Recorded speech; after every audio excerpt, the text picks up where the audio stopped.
오늘 읽은 이 본문의 말씀에 나오는 우시야 왕은 기원전 8세기에 유다의 10대 왕으로 오른 인물입니다. 이 우시야라고 하는 이름의 뜻은 여호와는 나의 힘이다 라고 하는 그런 뜻을 가지고 있습니다. 그런데 이 우시야가 오늘 본문에 보니까 왕으로 오른 때가 나이가 16세 아주 어린 나이에 왕으로 올랐다라고 기록을 하고 있습니다.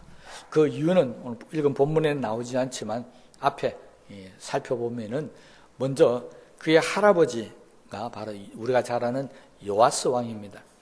이 요아스 왕이 전쟁터에 나가서 부상을 입고 왕궁으로 귀환을 했는데 그 틈을 타서 부하들이 반란을 일으켜서 이 요아스 왕을 죽이게 됩니다.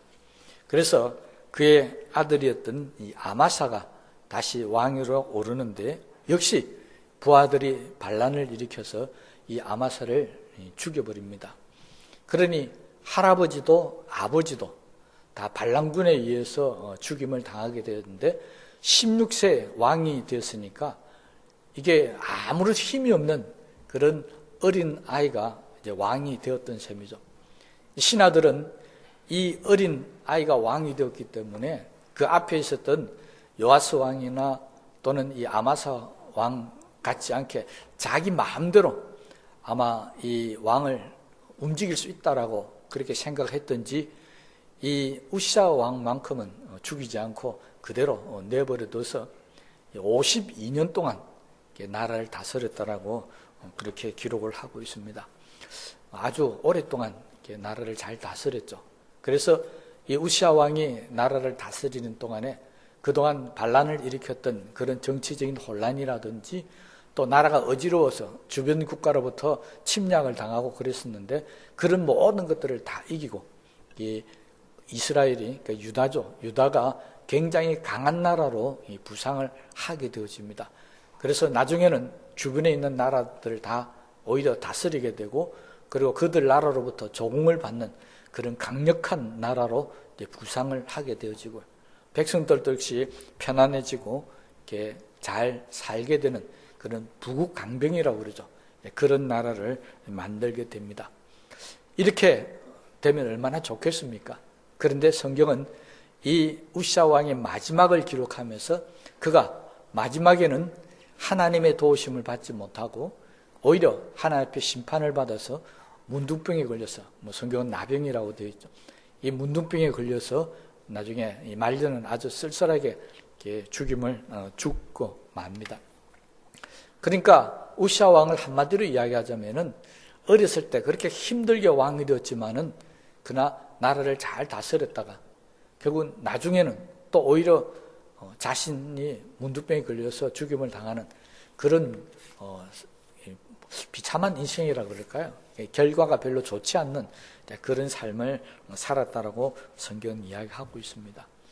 저는 오늘 이 말씀을 통해서 그 어린 16살 아이가 왕이 되었음에도 불구하고 52년 동안 그것도 앞서 아버지나 할아버지가 반란하는 그 부하들에 의해서 신하들에 의해서 죽임을 당했는 그런 위태로운 상황에서 어떻게 나라를 이렇게 강한 나라로 만들 수 있었으며 또 이거 어떻게 나중에 이렇게 참 쓸쓸한 그런 삶을 마치게 되었는지 거기에 대해서 말씀을 드리고요.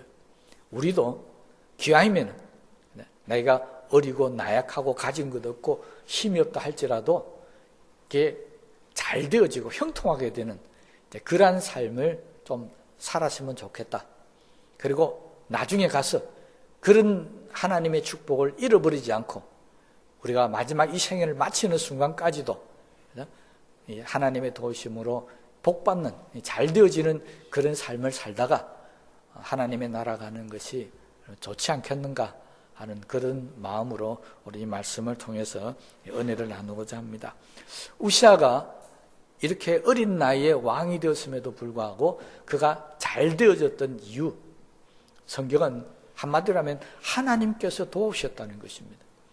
하나님께서 그를 축복하셨고 도우시고 지켜주셨기 때문에 우시야가 그 어려운 환경 가운데서도 나라를 잘 일으켜 세울 수 있었다는 것인데 그러면 이 우시아가 어떤 이유 때문에 하나님의 도움을 받게 되었는가? 우리도 하나님 앞에 나와서 신앙생활을 하고 있는데 우리도 하나님의 도움을 받으면 얼마나 좋겠습니까? 우리도 하나님의 축복을 받아서 지금은 내가 어렵고 힘들지만은 앞으로 나의 삶이 형통하게 되고 잘 되어져서 편안한 삶을 살면 얼마나 좋겠습니까? 성경은 그 비결을 우리에게 가르쳐 주면서요.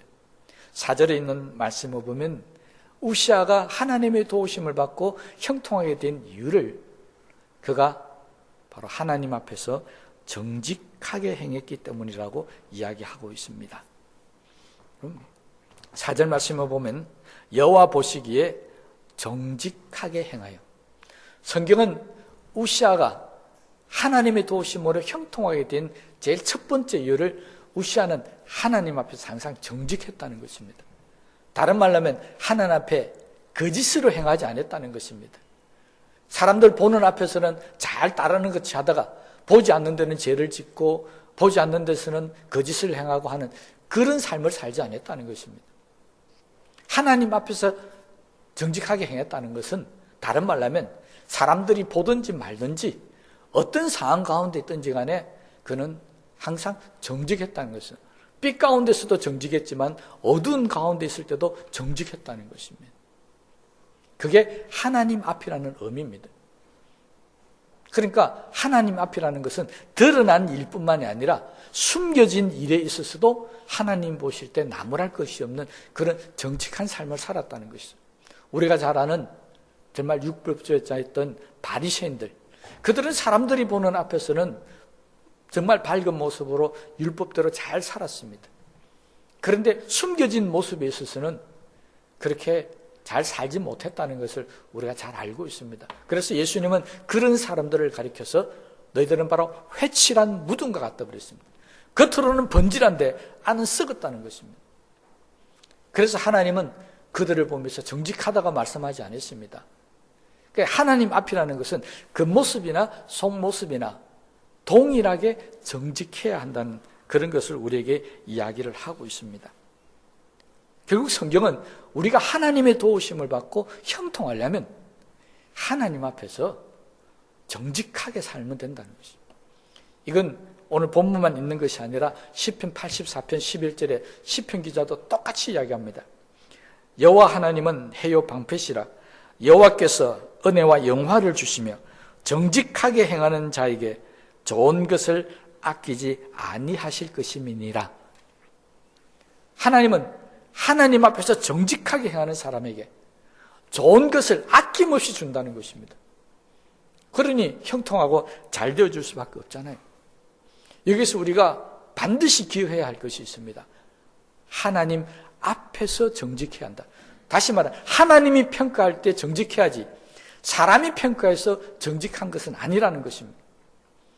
여러분, 우리는 어떤 사람을 바라보면서 야, 저 사람 참 정직하다, 저 사람 참 바르게 산다, 진실되다, 그렇게 생각을 했는데 얼마 후에 그 사람의 본 모습이 드러날 때 저 사람이 정직한 사람이 아니었구나, 저 사람이 진실한 사람이 아니었구나, 내가 잘못 봤구나, 그런 경우들을 우리는 수없이 많이 경험하고 있습니다. 왜 그렇습니까? 사람의 눈으로 볼 때는 뭔가 잘못 판단하고 또 잘못 결정할 수도 있다는 것입니다. 자기의 식견이라고 하죠. 자기가 가지고 있는 견해, 자기가 가지고 있는 그런 마음을 가지고 사람을 보기 때문에, 그래서 그 사람이 정직하게 보였다가 나중에는 정직하지 못했구나 하는 결과가 나오게 됩니다. 그러나 성경이 이야기하는 하나님 보실 때 정직했다라고 하는 것은 이건 우리가 보는 것하고는 다르다는 것입니다. 사람이 볼 때는 정직하게 보았는데 하나님 보실 때는 정직하게 못 보는 경우도 있다는 것이죠. 또 사람이 볼 때는 저 사람이 정직하지 않다라고 판단했는데 하나님 보실 때는 정직하다라고 그렇게 판단할 수 있다는 것입니다. 성경은 이런 인간의 판단에 대해서 하나님과 너무 다르다는 경우들을 수없이 많이 우리에게 이야기해 주고 있습니다. 얼마 전에 설교할 때 말씀드린 삭개오 같은 경우도 마찬가지죠. 사람들이 볼 때는 그는 착취하는 자였고, 그는 뭔가 탐욕스러운 자였고, 그는 정말 사람들에게 고통을 주는 사람이었습니다. 그런데 주님을 만나고 삭개오를 주님이 평가할 때 이 사람도 아브라함의 자손이다. 오늘 구원이 이 집에 이르렀다.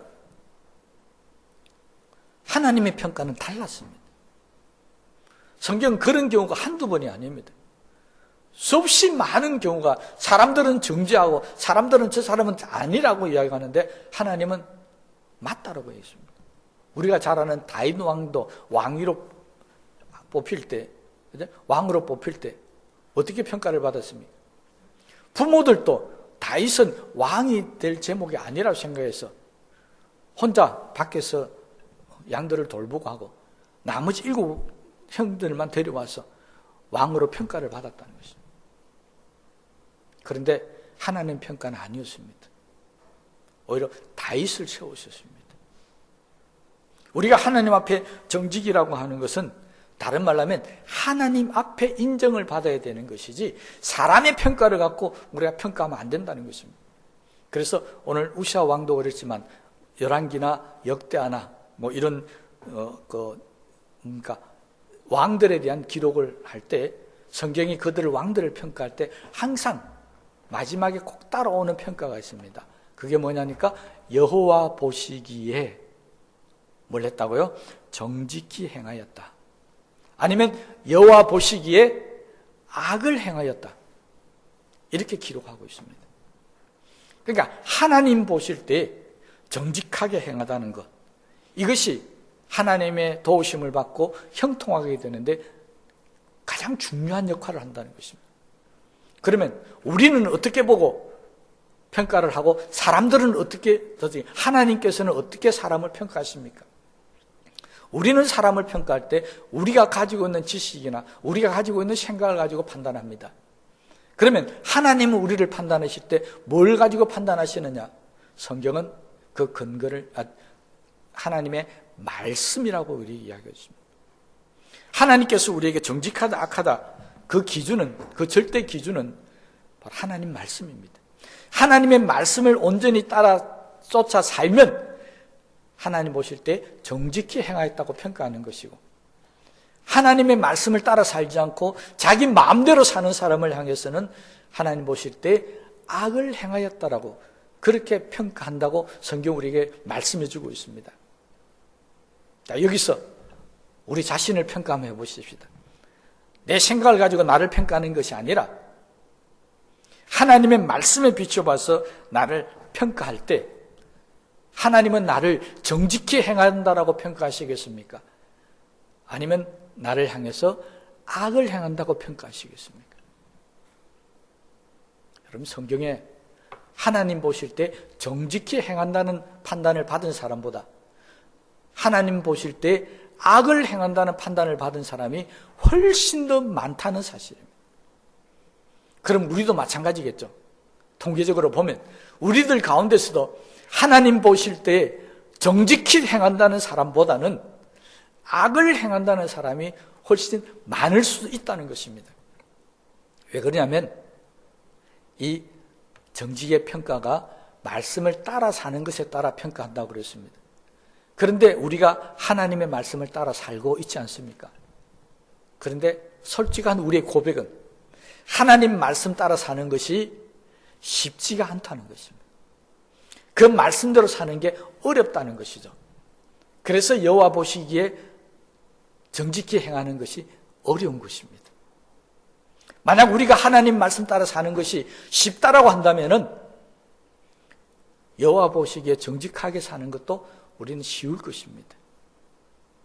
그러나 지금까지 우리의 살아온 모습을 바라보면 하나님 말씀을 따라 사는 것이 쉬운 사람들보다는 하나님의 말씀을 따라 사는 것이 어려운 사람이 훨씬 더 많고, 실제적으로 성경도 그렇고 우리의 모습들도 보면 하나님 말씀대로 살지 못하는 것들이 많이 있기 때문에, 그래서 우리는 하나님의 도우심을 받지 못하고, 그래서 우리는 형통한 삶을 살지 못할 수도 있습니다. 그러므로 오늘 이 시간 이후부터 우리도 우시아처럼 하나님 보실 때 정직히 행하는 그러한 삶을 살게 되시기를 주의 이름으로 축원합니다. 이것이 우시아가 형통했던 첫 번째 이유였고요. 두 번째, 그 다음 5절 말씀에 보면 두 번째 우시아가 형통했던 이유를 이야기하고 있습니다. 그것은 하나님의 묵시를 밝히 하는 스가랴에 사는 날에 하나님을 찾았고 그가 여호와를 찾을 동안에는 하나님이 형통하게 하셨더라. 이것이 바로 우시아가 형통한 이유였습니다. 무슨 말이냐니까 우시아가 형통한 것에는 옆에 보니까 스가랴라고 하는 이런 선지자가 사는 날 동안에 하나님께서 그를 형통하게 해주었다는 것입니다. 그래서 우리는 우시아의 형통을 이야기할 때 스가랴라는 사람을 빼놓을 수가 없습니다. 물론 여기 나오는 이 스가랴라고 하는 선지자는 우리가 아는 소선지서에서 나오는 그런 스가랴를 말하는 게 아닙니다. 스가랴 하면 너무나도 유명한 선지자지만요, 지금 우시아 왕에게 있던 이 스가랴는 그런 스가랴가 아니고요, 그냥 왕 옆에서 하나님의 말씀을 가르치고 지도하고 했던 교사나 그런 역할을 했던 그런 사람으로 알 수 있습니다. 그러니까 당시에는 왕을 가르칠 정도의 사람이니까 유명했는지 모르지만은, 그러나 소선지자 우리 스가랴 비교해 보면은 이 사람은 그냥 무명의 인물입니다. 그런데 이 인물을 성경은 소개하면서 딱 한마디로 소개하고 있습니다. 뭐라고 하고 있습니까? 하나님의 묵시를 밝히 아는 스가랴. 스가랴에 대해서 이렇게 이야기합니다. 여러분, 우리는 성경에 나오는 사람들을 평가할 때 여러 가지 평가하잖아요. 아브라함, 복의 근원이 되었던 사람, 그잖아요. 야곱, 이스라엘의 조상이 되었던 사람, 다윗, 하나님 마음에 합했던 사람. 여러 가지 우리는 어떤 인물을 떠올 때마다 그 인물에서 한마디씩 이렇게 말을 할 수 있습니다. 그런데 스가랴에 대해서 이야기하면서 성경은 하나님의 묵신을 밝히 하는 사람이라고 이야기하고 있다는 것입니다. 이 밝히 한다는 말은 다른 말로 하나님의 말씀을 깊이도 아는 것을 말하겠지만 잘 분별해서 어느 것이 하나님의 뜻인지 어느 것이 하나님의 뜻이 아닌지를 잘 아는 사람이라는 뜻입니다. 그래서 하나님 말씀을 가지고 이 우시아를 가리키면서 이렇게 하는 것은 하나님의 뜻대로 하는 것이고 또 저렇게 하는 것은 하나님 뜻대로 하는 것이 아니다. 이걸 판단해서 평가해서 그는 살아있는 동안에 우시아에게 잘 가르쳤습니다. 그래서 우시아는 이 스가랴의 가르침대로 하나님 말씀대로 살아감을 통해서 그가 형통한 왕이 될 수 있었다는 것입니다. 요즘 말로 하면은 목회자의 가르침, 설교를 통해서나 아니면 성경 공부를 통해서나 아니면 어떤 마주의 상담을 통해서 이 가르치는 그런 말씀을 잘 따름을 통해서 형통하게 되었다는 그런 말입니다. 그래서 항상 성도들은 자신을 가르치는 사람을 잘 만나야 됩니다. 어린 주일학교 학생들은 교사를 잘 만나야 되고 또 일반 성도들은 목회자를 잘 만나야 되고 목회자도 마찬가지겠죠. 교사도 마찬가지지만 가르치는 자 입장에서는 그 가르침을 잘 따라서 형통하게 되는 사람을 만나는 것이 바로 복입니다. 그러니까 여러분들은 목사를 잘 만나는 것이 복이 될 것이고요. 목사 입장에서 저는 말씀을 잘 가르침을 따라오는 그런 성도를 만나는 것이 저한테 복이 되겠죠. 오늘 우시아와 스가랴가 바로 그런 관계였다는 것입니다. 그러니까 잘 가르치는 사람과 잘 따르는 사람, 이 두 사람의 만남을 통해서 형통하게 되었고 이 두 사람 때문에 나라가 무너지던 가던 나라가 부국 강병을 이룬 그런 나라로 바뀌어지게 되었다는 것입니다. 그래서 우리들은 누군가가 내 옆에서 나를 도와줘서 나에게 하나님 말씀대로 잘 살아가게 인도해 줌을 통해서 내가 하나님의 도우심으로 형통한 복을 받는 것, 그것이 우리 하나님 앞에 받는 복 중에 빼놓을 수 없는 귀한 복이라는 사실을 깨닫게 되게 되시기를 바랍니다.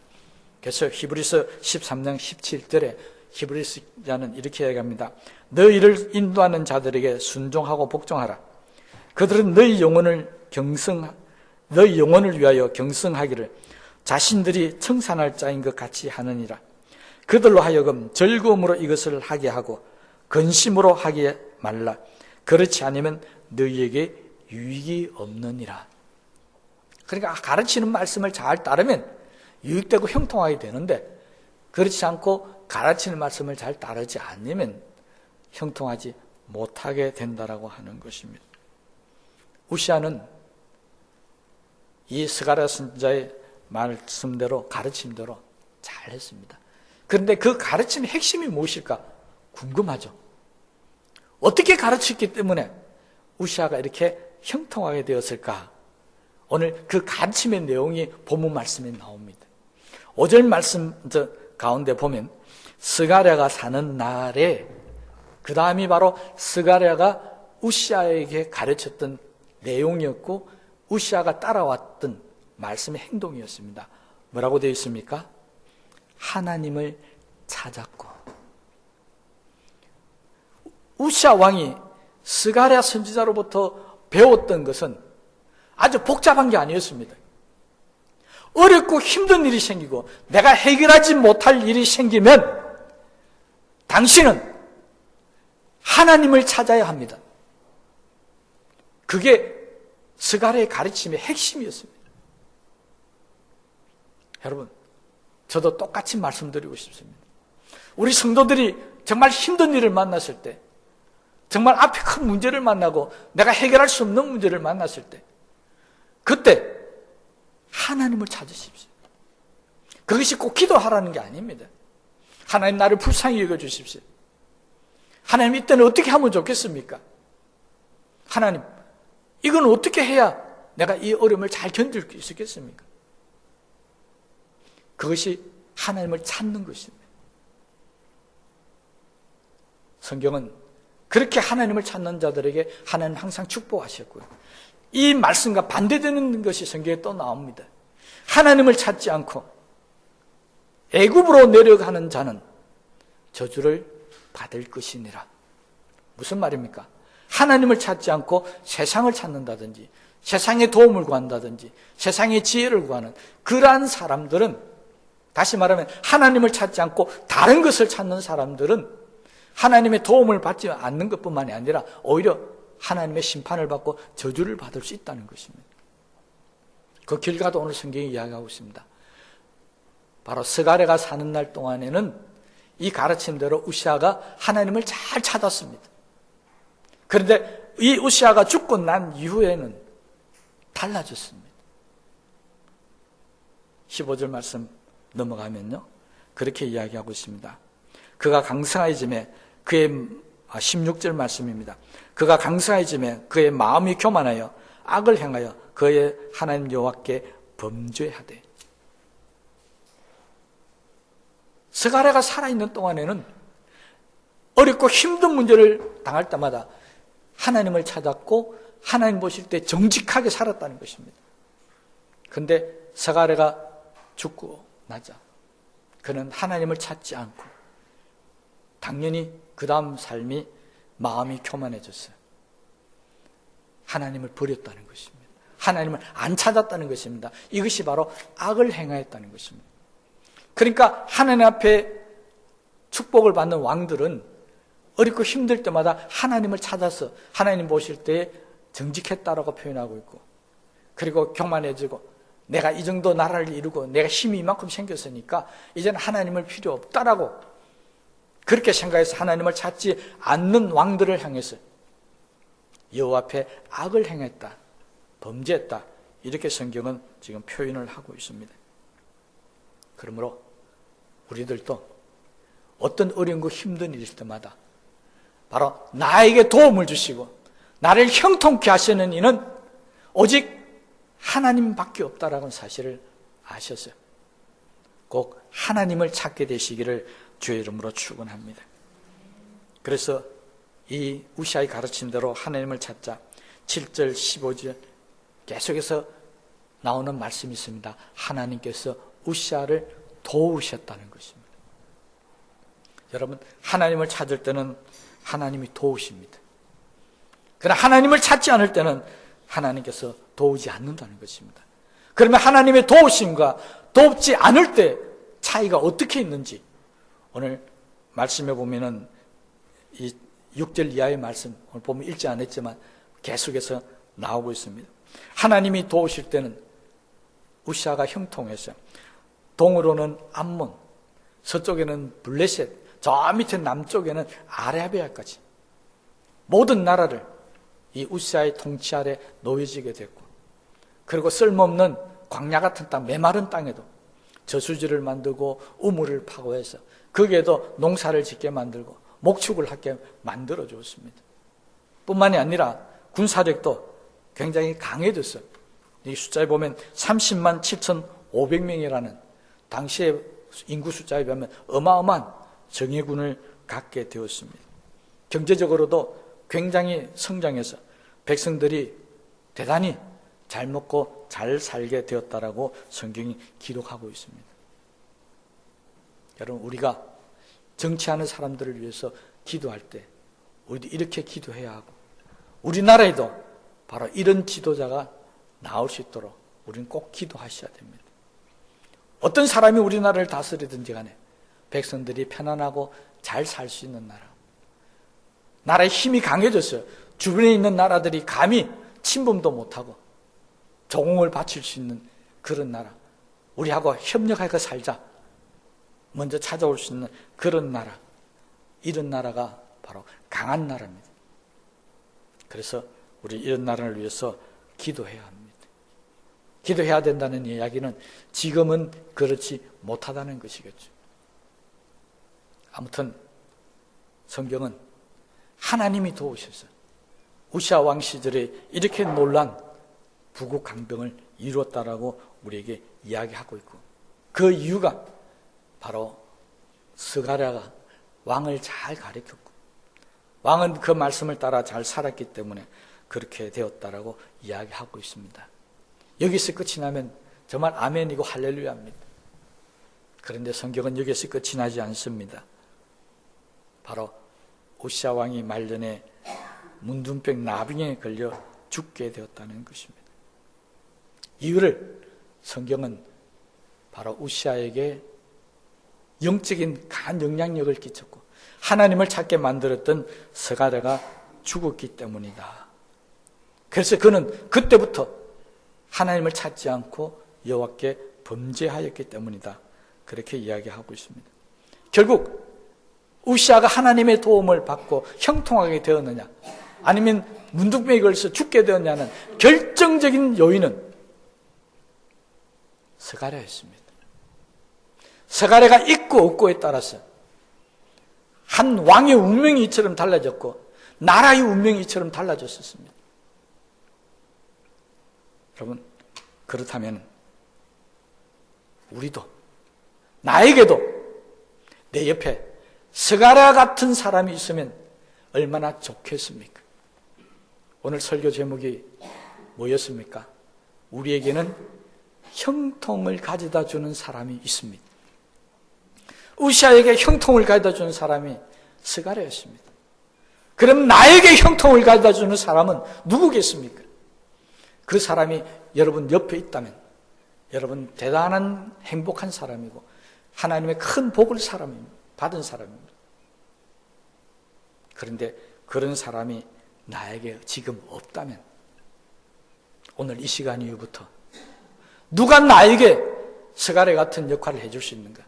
누가 나에게 내가 힘들고 어렵고 고달플 때, 정말 세상에서 방황하고 유리할 때 나를 하나님 찾게 만들어주는 사람, 나를 하나님 앞에 정직하게 살아가도록 만들어주는 사람, 그 사람이 누군가 여러분 잘 살펴보시고, 혹시 그런 사람이 눈에 띄거들라 12해 동안 혈액병 앓은 여인처럼 가서 옷자루 붙들고 늘어지시기 바랍니다. 내가 이 사람을 붙들어야만 내 영적인 병이 낫고, 내가 이 사람을 붙들어야만 내 가난이 물러가고, 내가 이 사람을 붙들어야만 내 마음의 고통과 아픔과 모든 것들이 사라질 수 있다. 내가 형통할 수 있다. 꼭 붙들고 놓지 마시기 바랍니다. 그 사람이 나에게 형통을 가져다 주는 사람입니다. 물론 우리의 모든 형통은 하나님이 축복하셔야 가능한 것입니다. 그러나 그 사람이 바로 하나님이 나를 축복하도록 만들어주는 사람이라면 우리에게 꼭 필요하지 않겠습니까? 우리에게는 정말 많은 것들이 필요합니다. 뭐 집도 필요하고 차도 필요하고 돈도 필요하고 건강도 필요하고 다 필요하겠지만 우리의 영적인 신앙생활 가운데서 나를 하나님 도움을 받아서 형통하게 만들어주는 그 사람도 나에게 꼭 필요하다는 사실을 깨달으셨어요. 오늘 이 시간 이후부터 저와 여러분 곁에 스가랴와 같이 형통을 가져다 주는 사람이 있게 되시기를 주의 이름으로 축원합니다. 우리 말씀을 통해서 기도하십시다.